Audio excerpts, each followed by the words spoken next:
ओ दिव्य महादिव्य शिवाय सत्तम नमो नमो प्रकृते भद्राय नेता अपणता नमो भगवते वासुदेवाय। सज्जनों, आप देख रहे हैं हमारे अनंत पत्र न्यूज चैनल पर श्री मत्स्य महापुराण की कथा। आज का प्रसंग में नर्मदा महात्म का वर्णन है। आइए चलते हैं सीधा कथा की तरफ। ऋषियों ने पूछा, सूत जी, आपने अवमुक्त का महात्म तो भली भांति कह दिया, अब नर्मदा के महात्म का वर्णन कीजिए। जहाँ ओंकार महाप्रलय में भी नर्मदा का नाश क्यों नहीं होता? भगवान मार्कंडेय का भी पूर्व प्रलय के समय विनाश क्यों नहीं हुआ? सूत जी कहते हैं, ऋषियों, प्राचीन काल में धर्म पुत्र महात्मा युधिष्ठिर ने वन में निवास करते समय तपस्वी महामुनि मार्कंडेय जी से नर्मदा के महात्म की विस्तृत कथा के विषय में प्रश्न किया था। युधिष्ठिर ने पूछा था, हे द्विजश्रेष्ठ महामुने, यह महापुण्य प्रदायिनी नर्मदा नाम से विख्यात नदी सर्वत्र क्यों प्रसिद्ध हुई? इसका रहस्य मुझे बतलाइए। मार्कंडेय उवाच, नर्मदा सरिता श्रेष्ठ सर्व पाप प्रणाशिनी तारये सर्वभूतानि यथा वराणि चराणि च। मार्कंडेय जी ने कहा, नदियों में श्रेष्ठ नर्मदा जीवों का उद्धार करने वाली है। मैंने इस नर्मदा नदी का जो महात्म पुराणों में आपसे सुना है वह सब कह रहा हूँ। कनखल में गंगा, कुरुक्षेत्र में सरस्वती नदी और पुण्य प्रदा कही गई हैं, किंतु गांव हो या वन, नर्मदा तो सभी जगह पुण्य प्रदायिनी है। सरस्वती का जल 3 दिनों तक सेवन करने से मनुष्य का 7 दिनों में, और गंगा का जल स्नान पान आदि से उसी समय पवित्र होकर देता है, परंतु नर्मदा का जल तो दर्शन मात्र से ही पवित्र कर देता है।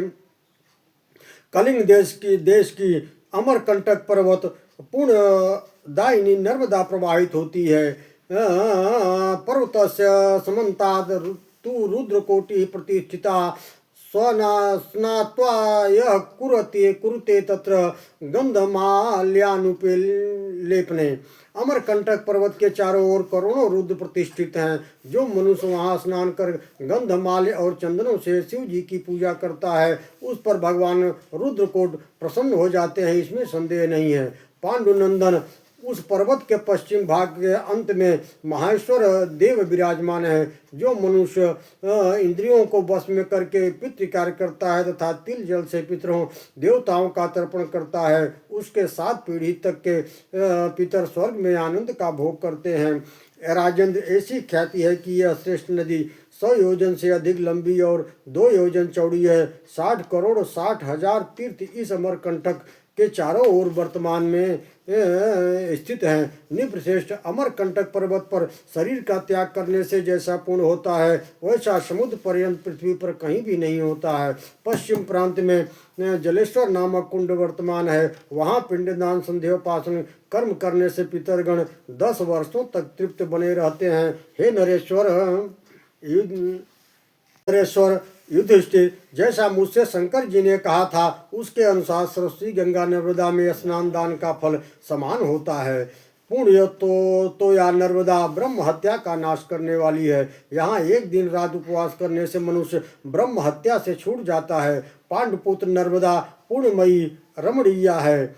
महापुण्यप्रद बटेश्वर तपोवन गंगा द्वार, इन स्थानों में द्विजगण व्रतानुष्ठान करते हैं, परंतु नर्मदा और समुद्र के संगम पर उससे 10 गुना अधिक फल सुना जाता है। मार्कंडेय जी ने कहा, पांडुनंदन, पांडुपुत्र जलेश्वर नामक श्रेष्ठ तीर्थ तीनों लोकों में विख्यात है। मैं इसकी उत्पत्ति का वर्णन कर रहा हूँ, आप सुनिए। पूर्व काल में इंद्र सहित सभी देवता, मरुदगण, देवाधिदेव महात्मा महेश्वर स्तुति कर रहे थे। भय से व्याकुल होकर विरूपाक्ष भगवान शंकर से कहने लगे, प्रभु, हम लोगों की रक्षा कीजिए। भगवान ने कहा, से सुरश्रेष्ठ, आप लोगों का स्वागत है। आप लोग यहाँ किस लिए आए हैं? आप लोगों को कौन सा दुख है? कैसी पीड़ा है? कहाँ से भय उत्पत्ति हो गया? आप लोग हमसे कहिए, मैं उसे जानना चाहता हूँ। तब देवगण बोले, विरूपाक्ष महान पराक्रमी बाण नाम से विख्यात एक दानव है, जिसका त्रिपुर नामक नगर है। वह दिव्य नगर उसके प्रभाव से आकाश में घूमता रहता है। उससे भयभीत होकर हम लोग आपकी शरण में आए हैं। सामर्थ्यशाली शंकर, जिस कार्य से गंधर्वों से देवगण सुखी हो सके, परम संतोष प्राप्त कर लें, वह आप कीजिए। श्री भगवान ने कहा, देवगण, मैं थोड़े ही समय में आप लोगों के लिए सुखपद का कार्य का संपादन करूंगा। लोगों को आश्वासन देकर देवेश नर्मदा के तट पर आए और उसके वध के विषय में सोचने लगे। मुझे त्रिपुर का विनाश किस प्रकार करना चाहिए, ऐसा स्मरण करके नारद जी का स्मरण किया। स्मरण करते ही नारद जी वहां उपस्थित हो गए। नारद ने कहा, महादेव, मुझे आज्ञा दीजिए, किस लिए मेरा स्मरण किया है आपने? भगवान शंकर ने कहा, नारद, दानवराज बाण का यह महान त्रिपुर जहाँ स्थित है, ओ आप वहीं जाइए और वहाँ जाकर शीघ्र ही ऐसा कीजिए। विप्र, वहाँ की स्त्रियां अप्सराओं के समान सुंदरी हैं, वे सभी पतिव्रता हैं। उन्हीं के तेज से त्रिपुर आकाश में घूमता है। वहाँ जाकर आप उनकी बुद्धि को परिवर्तित कर दीजिए। महादेव जी की बात सुनकर नारद जी उन स्त्रियों के हृदय को विकृत करने के लिए त्रिपुर में प्रविष्ट हुए। वहाँ उन्होंने बालाभिमानी बाण को देखा, जो अपने श्रेष्ठ सिंहासन पर बैठा था।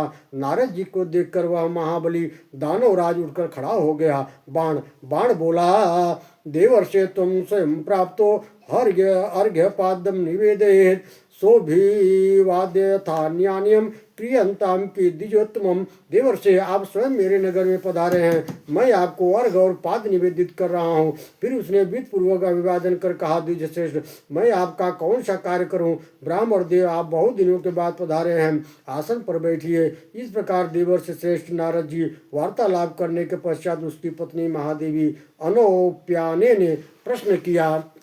अनोप्याने ने पूछा, भगवान, मनुष्य लोक में केशव व्रत, नियम, दान, तपस्या किससे प्रसन्न होते हैं? ने कहा, जो मनुष्य वेद में पारंगत ब्राह्मणों को तिल धेनु दान करता है, उसके द्वारा समुद्र, वन और दीपों सहित पृथ्वी का दान संपन्न हुआ समझना चाहिए। जो स्त्री उपवास करके आंवला, कैथ, बेर, कदम्ब, चंपक, अशोक, जायफल, पीपल, केला, वट, अनार, महुआ आदि प्रकार के वृक्षों का दान करती है, उसको वह बहुत परम सुंदरी होती है। वह स्वस्थ के दान से बंदनी, नीम के दान से सुगंध युक्त होती है। बेर स्त्रियों के लिए सदा महान सौभाग्यदायी होता है। अनुप्राणे बोले, नारद जी, पता नहीं इस जन्म में या पूर्व जन्म में किए हुए पुण्य से ही आपका यहाँ आगमन हुआ है। अब मैं आपसे कतिपय व्रतों के विषय में पूछना चाहती हूँ। हे विप्रवर, मुझे जो बालिका बलि की पत्नी यशस्विनी विंध्यावली थी, वो मेरी सास है। वे मुझे कभी प्रसन्न नहीं रहती। वो मेरे ससुर और मुझे सब देखते हुए भी अनदेखी करते रहते हैं। पापाचार में रत रहने वाली कुंभिननी नाम की मेरी ननद है। वह सभी मुझे देखकर अंगुली तोड़ती रहती हैं। वह दिव्य मार्ग से कैसे चले और मुझे सुख की प्राप्ति कैसे हो, यह बताने की कृपा करें। नारद जी ने कहा, सुंदर मुख वाली, जो व्रत मैंने तुमसे कहा है कि पतिव्रत धर्म के परायण करते हुए दान पुण्य करती रहो, उस व्रत का अनुष्ठान करने से पार्वती देवी शंकर के, लक्ष्मी विष्णु के, सावित्री ब्रह्मा के, अरुंधति वशिष्ठ के शरीर में विराजमान रहती हैं। इस उपवास व्रत से तुम्हारा पद भी तुम्हारे अधीन रहेगा। सास ससुर भी मुख बंद करके अर्थात वे तुमसे प्रेम करने लगेंगे। सुनोती, ऐसा सुनकर तुम जैसा चाहो वैसा कर सकती हो। विप्रवर, मुझ पर कृपा कीजिए, यथाभिलषित दान को स्वीकार कीजिए। नारद जी बोले, कल्याणी, जो ब्राह्मण जीव का रहित हो उसे ही यह दान दो। मैं तो सर्व संपन्न हूँ, तुम मेरे प्रति भक्ति भाव रखो। भरत श्रेष्ठ, इस प्रकार उन सभी स्त्रियों के मन को पवित्रता से विचलित कर नारद जी पुनः अपने स्थान को चले गए। मार्कंडेय जी ने कहा, कुंती नंदन रुद्रदेव नर्मदा तट पर आए। विख्यात महेश्वर नामक स्थान है। उस स्थान पर बैठकर महादेव त्रिपुर संहार के विषय में सोचने लगे। उन्होंने मंदराचल को गांडीव धनुष, वासुकी सर्प को धनुष की प्रत्यंचा, कार्तिकेय को तरकस और विष्णु के श्रेष्ठ बाण को के अग्रभाग में अग्नि को और पुक्ष भाग में वायु को प्रतिष्ठित करके चारों वेदों को घोड़ा बनाया। इस प्रकार उन्होंने सर्वदेवमय रथ का निर्माण किया। दोनों अश्विनी कुमारों को बागडोर और रथ की धुरी के रूप में साक्षात ब्रजधारी इंद्र को नियुक्त किया। इस प्रकार शिव जी सर्वदेवमय रथ का निर्माण कर उस पर रथास्थारूढ़ रूप से 1000 वर्षों तक स्थित रहे। जब तीनों पुर अंतरिक्ष में एक साथ सम्मिलित हुए, तब उन्होंने 3 पर्वों वाले 3 बाणों से उनका भेदन किया।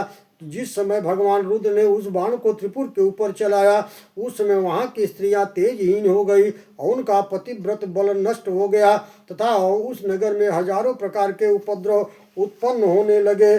शंकर जी के क्रोध से प्रेरित अग्नि ने श्रेष्ठ स्त्री बालक वृद्ध गौ पक्षी और घोड़ों को निर्दया पूर्वक जला रहे थे।